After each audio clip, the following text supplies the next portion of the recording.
Hello and welcome to the second instalment of How to Crochet with Kinkhole. We're going to continue now to turn this little circle that we made yesterday into a square. So the first thing that you need to do is set your hand up so that you're relatively comfortable. Then we're going to join the circle. So to do that, I'm going to put my hook into the first stitch and I'm going to pull some yarn through and through there, and that's a slip stitch. So we now need to make a corner. We're going to start creating this squared effect. So to do that, to start with, you do a chain of 3 and then a UK double crochet into the same hole. So it's into the stitch that the chain, we call it, on which the chain stands, if you ever read that. So now we're going to do a side, and that involves doing 3 double crochet, 1 into each of the next 3 stitches. Okay, and then we're going to do a corner. Now to do a corner, you do 1 double crochet into the next stitch, 2 chains and 1 double crochet, and they're all into the same hole. Okay, then I'm going to do 3 more individual double crochet, 1 into each of the next 3 holes. If you're new, please feel free to pause your video, have a go and then come back to the video.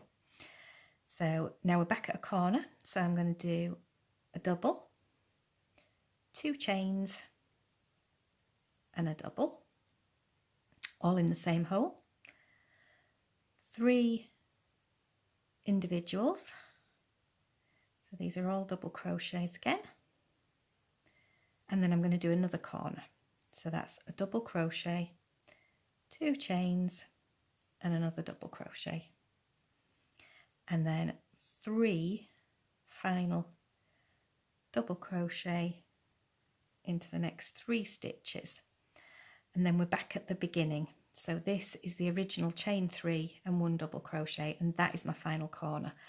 In order to join the round, I'm going into the hole that I've created there with the 2 chain space, and I'm going to slip stitch it together. Okay, so you can see how the square is starting to appear. So we're now going to do the next round.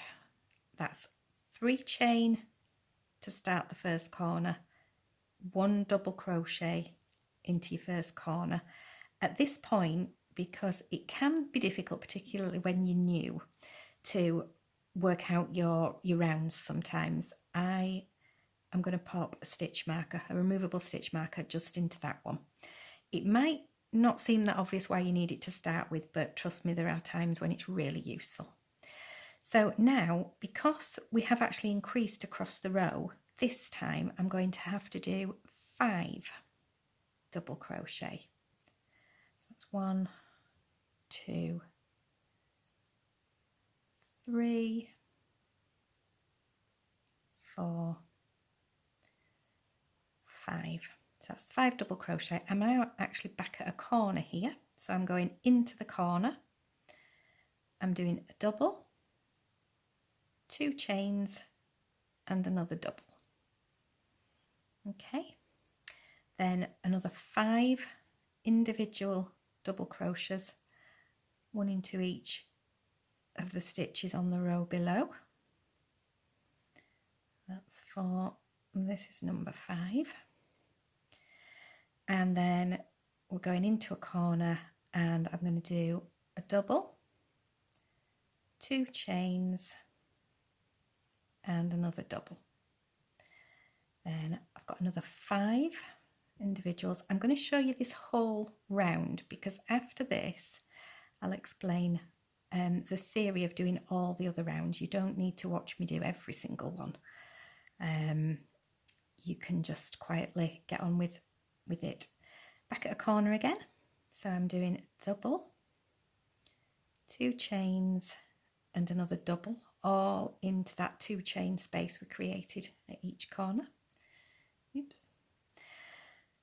Then final 5 doubles.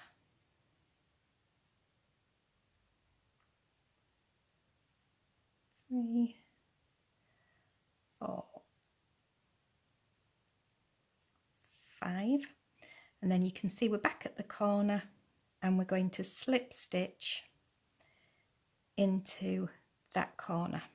Okay, just going to take that out briefly, and we'll just start you on the next round to explain the theory. You've got the square there.